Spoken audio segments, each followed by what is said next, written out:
Okay, for the Friday morning championship, we got Chris in the white and Shelby in the black. And these guys started out smart. They went at a fairly slow pace to start, and they really picked it up at the end. So let's see. Chris quickly pulls guard. Smart strategy. He's the smaller guy. He went for the tripod sweep, but Shelby defended well with his left hand posted on the floor. So Chris switched to a single leg X. Thought about an X guard there, and now he's back to the single leg X with an ankle lock grip and a grip on the collar. Shelby's playing it smart here. Sometimes you just got to hold your base and kind of wait for your moment to escape. Chris thought about the ankle lock there, but it's going to be tough because Shelby's got weight onto his foot, and he's in good posture here.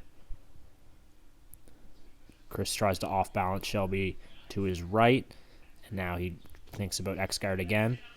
And now there's Shelby's opportunity to untangle his leg, and he transitions into a half guard. This is a better position for him to try to pass from. The goal is to just keep slightly improving your position. So Shelby's next goal is to get by Chris's knee line and be able to pin him down with a crossface and an underhook. And Chris wants the opposite. He wants to create space, and he really favors this collar sleeve, so he's going to look to try to get back into that position. Looks like he might have thought about a scissor sweep, and now he went to close guard. Now this is a good position because we're still early in the match, and it gives him a lot of different opportunities to attack from. Chris attempts a tripod sweep, and it works this time, but Shelby comes right up onto a single leg. And now he switches to a half guard, and now he actually ends up in the mount position. Now that was a big move. That might actually be the TSN turning point of this match. Let's watch again. Chris goes from a tripod sweep. If he could have kept Shelby down for 3 seconds, he would have been up 2-0. But what happened is he hit the tripod sweep, but Shelby's butt hit the floor, and he came up right away onto a single leg. So he didn't give up the points. That's a great example of transition. And then he went right into a half guard, which was a slick little maneuver. And then he ended up putting Chris down. And then the key moment was here. He stepped over Chris's knees. So he ended up in the mount. So he scored 4 for the mount and 3 for the guard pass because he was briefly in half guard. Got the half guard, knocked him over, and scored. So that puts him up 7-0.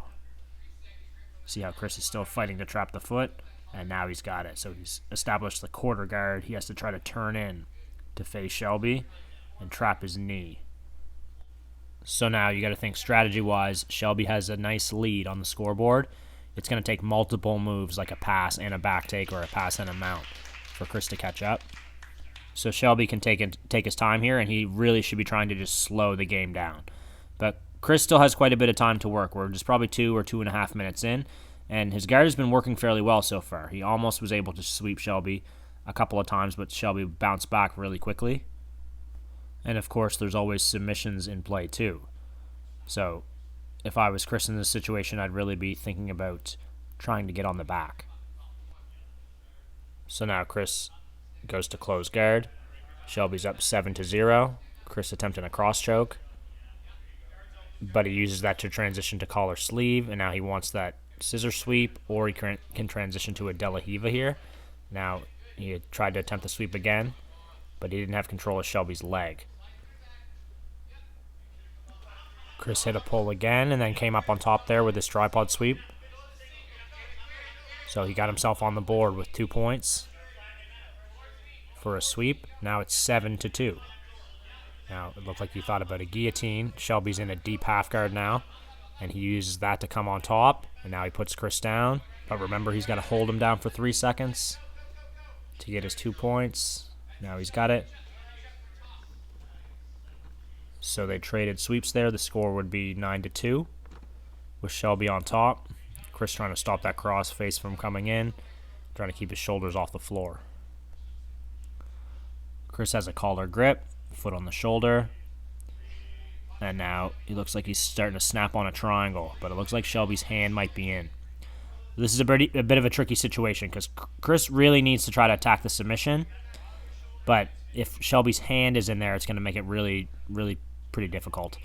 So he should be trying to grab the wrist. He should be trying to grab Shelby's wrist and try to pull that hand into the triangle, pull the hand towards him, or try to turn this into a shoulder lock or omoplata. Or he could try to use this to sweep, but we're probably down to about a minute and a half or so. And now the opportunity's gone. So we're still in a closed guard, and Chris has to make up quite a few points. So he's going to need to either sweep to mount. Looking for a hip bump opportunity there. Chris is trying to do everything he can to try to create an opportunity to sweep or submit Shelby. But it's going to be tough with the short amount of time left now. He's trying to move his hips to open up space, but Shelby is locked on pretty tight here. Chris has got a hand back in the collar. Uses the knee to open up space again. Collar sleeve. I like this idea of attack a lot more than closed guard. Now he tries to get up. Now he's got a front headlock opportunity, but Shelby's on the single leg once again. Chris is trying to sprawl hard. He shakes off Shelby's grip, and now he spins to turtle. Goes to throw the hook in, but Shelby rolls through. And now he ends up back on top. Chris used the collar grip to snap him to a front headlock. That was really nice, and it gives him a lot of different opportunities to go for submissions or back takes, but Shelby did the smart thing and went right to the single leg. He didn't just try to defend the front headlock. And now Chris was able to sprawl, break the grip, and now he's going to switch, a nice switch, and go hip to hip. So now he's attacking the turtle, but watch, Shelby's going to hit a roll over his right shoulder, and Chris just kind of floats over, but Shelby uses the momentum to get up, get a hold of Chris's leg, and put him down. So no points scored there because they ended up basically back in the same position. But Chris locks a Kimura. Now this is dangerous. He forces Shelby to roll through. Now he's attacking the turtle again. And now if he holds him here for 3 seconds, which he did, he gets another 2 points. And now he's one hook on the back. So I think that makes it 9-6. Shelby's still up at least another score here. Chris is going to have to get at least another 4 to tie it up. But Shelby hit another roll through from turtle, and now he ends up in side control. And in classic Stone Cold fashion, talking trash on his way out with the victory and securing the Friday morning championship. Shelby takes it home. We have a new champion once again. Congratulations. What a match.